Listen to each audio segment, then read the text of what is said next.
Why is it scientifically impossible for your eye to ignore the specific shade of red? Because this isn't just a color. It's the exact visual frequency a spy used in 1944 to turn invisible. This is Agent Elias. She's carrying invasion plans in her bag. The patrol ahead is checking everyone's papers. If they stop her, she will be executed. Yet, she walks right past them. How? She's using a visual pattern that renders her face unmemorable, a distraction technique that hijacks their focus, and the strangest phenomenon in the human biology. She's betting her life that their eyes will literally slide right off her. To understand how she did this, and all the other techniques that she covertly used, we have to go to the lab. Let's start with the first glitch, the camouflage effect. To pull off the camouflage effect and slip right through their fingers, Agent Elias exploited a glitch in the human brain, a glitch that forces you to look away from what's right in front of you. But to understand how she weaponized this, we need to go away from the crowded streets of the enemy territory to the deep, sweltering jungles of Vietnam. Because this visual glitch, it wasn't mapped out on a chalkboard. It was written in blood. The jungle floor was silent. Private First Class Jackson wasn't looking at his compass. He wasn't looking at the map in his sweating hands. He wasn't looking for the painted markers the advanced team swore they'd left on the trees. Thinking in a Shao Valley got you killed. Those were symbols. Symbols require thinking. Yet the body relies on a faster network.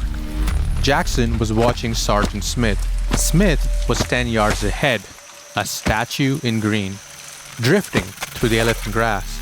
Every muscle in Jackson's body was tuned to Smith's silhouette. Suddenly, Smith stopped. He didn't raise a hand, he didn't point a finger, he didn't whisper a command. He simply turned his head, sharp and jagged, to the right. His eyes locked onto a dense patch of bamboo 50 feet away. His pupils dilated, fixing on a shadow that shouldn't be there. Jackson didn't process it. He didn't ask what the sergeant saw.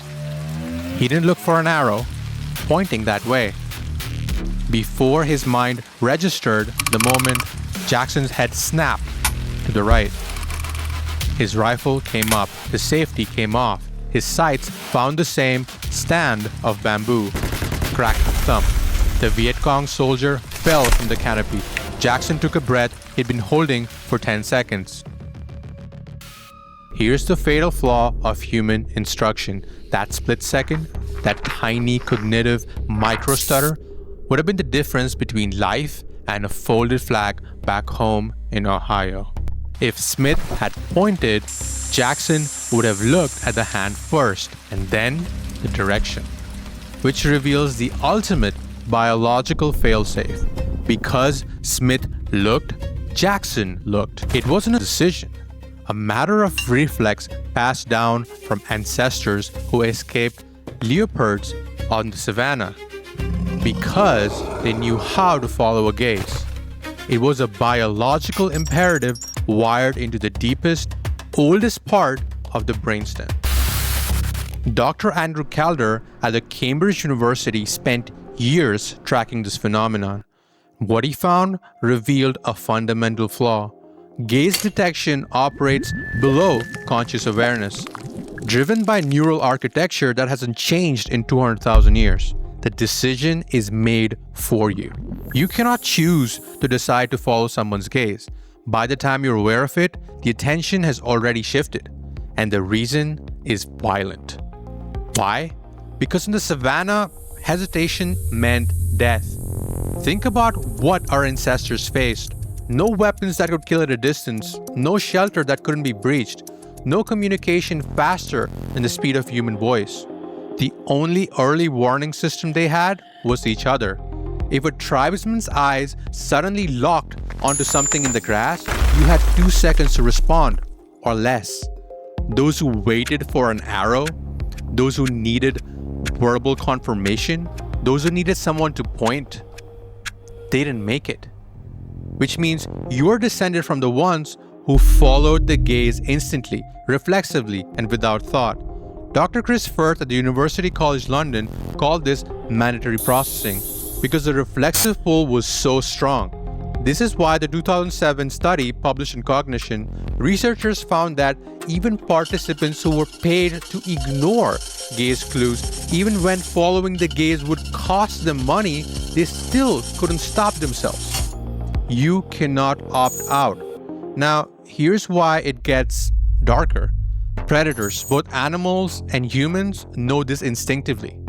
There's a reason why muggers and attackers avoid eye contact before they strike. There's a reason they look away from the intended victim, because they know, consciously or not, that if they look at you, you look at them. And if you look at them, you'll see. If you see, you'll run. In a survival situation, 250 milliseconds is the difference between escape and capture. It's not a small margin. A 2003 experiment in the Journal of Experimental Psychology demonstrated this with precise clarity. Participants were shown images of faces with different gaze directions. Some looked at them directly, some looked away, and some looked at a specific object on the scene. When the gaze was directed at an object, the attention shifted under 150 milliseconds. When an arrow was pointed at the same mark, it took 400 milliseconds. The shift was weaker. 150 milliseconds? That's the ultimate biological failsafe. And Agent Elias, she knows how to exploit it. Walking past the first checkpoint, she doesn't avert her eyes. She doesn't look at the ground. Instead, she purposefully looks past the guard, locking her gaze onto an empty doorway behind them. In under 150 milliseconds, the guard's mandatory processing kicks in. Consciously or not, they turn their heads to follow the gaze, and Elias slips right through that blind spot. Glitch number 1, perfectly executed. But the street isn't clear. The patrol captain steps directly onto her path. He isn't looking around. He's staring dead at her face. Gaze manipulation is useless now. If his brain has even 1 second to process her features, he'll match her to the wanted posters, and she's dead. So Elias pushes all of her chips to the center of the table and deploys the second weapon, the red scarf. But she doesn't just use it to cover her face, she uses it to amputate the visual flame. She deliberately starves his brain and gives him an incomplete image. A visual paradox so violently addictive that Captain's cognitive systems crash to solve it. He stands right in front of her and forgets to recognize her. How? To understand the terrifying power of the missing information, we have to look at the second glitch. We have to leave the jungle and jump forward in time to a freezing Cold War bunker, where missing 2 inches of a photograph literally prevented the end of the world. Moscow, 1983. Lieutenant Colonel Stanislav Petrov stared into the console. His eyes burned. 14 hours into his shift at the Serpukhov 15 bunker, the only thing keeping him upright was cold tea and colder fear. The room hummed with the low drone of machines. 43 screens, 200 operators. One job: watch for American missiles. Petrov blinked. He'd been monitoring satellite images for so long that everything had blurred into gray smear of terrain, cloud cover, and static. His mind had entered a dangerous autopilot state, where the eyes see, yet the brain stops processing. Then, a photograph appeared on his secondary monitor. Partial, cropped. The top of a missile silo, barely visible. But something was wrong with it. The frame cut off above the structure. The very top of the silo had 2 inches of missing information. Petrov's hand froze over the dismiss button. His brain was demanding completion. What was above that line? What had been cut off? Was there exhaust, movement, a launch signature that someone had accidentally or intentionally sliced out of the frame? Later, Petrov would describe the sensation to Soviet psychologists, like it was an itch in my skull. I knew I should move on. I had 11 more images in queue, yet my gaze kept returning to that edge. That missing piece, I couldn't let it go. So he pulled precise original satellite feed data. And what he found changed everything. That fundamental software glitch had created a false positive. This 12 minutes of investigation should have actually taken 3 seconds. The 12-minute window only existed because Petrov couldn't stop looking at an incomplete image. 2 junior officers had already begun the launch sequence for a counterstrike. But there were no American missiles. The Americans weren't attacking. And the craziest thing is that Petrov's inability to dismiss a photograph prevented World War III. What Petrov experienced that night has a name. Gestalt psychologists call it the Zeigarnik Effect, named after the Soviet scientist Bluma Zeigarnik, who discovered it in 1927 while watching waiters at a Vienna restaurant. The waitress noticed something strange, a biological vulnerability. Even with multiple dishes, changes in table numbers, the staff could remember complex orders with perfect accuracy. Yet, only while the order remained open. The moment the bill was paid, the loop was closed. The information evaporated from memory. Zeigarnik engineered controlled experiments. Subjects were given puzzles and tasks. Some were allowed to finish them. Others were interrupted before finishing. The results were crazy. Subjects recall the interrupted challenges 90% better than finished ones. The brain has a compulsive need to finish what it starts. He found that open loops demand cognitive resources. Closed loops get filed away and forgotten. Consequently, an unclosed loop isn't just memorable, it's intrusive.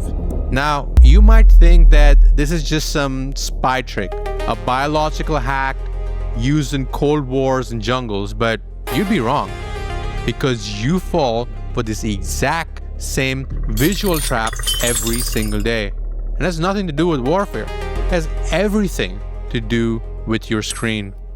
The cockpit of the F-35 Lightning II is pitch black, save for the soft calming glow on the instrument panel. At 30,000 feet, traveling at Mach 1.6, the human brain enters into a flow state. It is a trance. The pilot Jack isn't thinking, he is reacting. His eyes scan the HUD in a rhythmic hypnotic sweep. Altitude, check. Fuel, check. Horizon, check. Everything is green, everything is amber. Everything is designed to be smooth, frictionless, and processed without cognitive load. Then, the radar locks. A missile battery from the ground paints the aircraft. In that millisecond, the designers of the $80 million jet don't need Jack to admire the typography on his screen. They don't need him to appreciate the color palette. They need to hurt him. They need to bypass his logic, shatter his trance, and force the sympathetic nervous system to dump adrenaline into his blood before he can take a conscious breath. Which brings us to the display. The warning light that screams across the screen isn't white. It isn't yellow. It is bright red text on a deep blue background. Jack's eyes spasm. The text doesn't look flat because the distinct wavelengths of light, the red warning, appears to detach from the blue monitor and hover 3 inches closer to his face. It vibrates, it shimmers. It is physically impossible to look at, yet biologically impossible to ignore. Which means his pupils dilate, his trance breaks, he banks left and survives. Now, think about your average social media user. They're not on a cockpit, they're on a couch. But make no mistake, they're in the exact same biological state as Jack. Their thumb is moving at Mach 1.6. Swipe, swipe, swipe. The content flows by in a stream of beige, pastel, and aesthetic minimalism. It is frictionless. It is safe. It is invisible. Let's say you are a YouTuber designing thumbnails. If you design a beautiful, polite thumbnail, then it becomes part of an instrument panel. It blends into the background noise of the feed. If you want to stop the thumb, you have to break the eye. This is an opinion. It's a biological glitch confirmed in 1993 by Human Factors in Ergonomic Society. It's been exploited for decades by military engineers. The science of visual pain. Chromostereopsis. This isn't theory. It's a biological anomaly in the human design. It comes down to refraction. The human eye acts as a prism. Different colors, wavelengths of light bend at different angles when they hit your cornea. Blue light has a short wavelength. It bends sharply and focuses in front of the retina. The red light has a long wavelength. It bends slowly and focuses behind the retina. When you place red text on a blue background, you're asking the eye to do the impossible. You're forcing the ciliary muscles, the tiny muscles that control focus, to focus on two different depth planes at once. And it can't do that. So it oscillates rapidly. They expand and contract hundreds of times a second, trying to find a focal point that doesn't exist. This creates a phenomenon called chromostereopsis. In the user's brain, the text begins to float.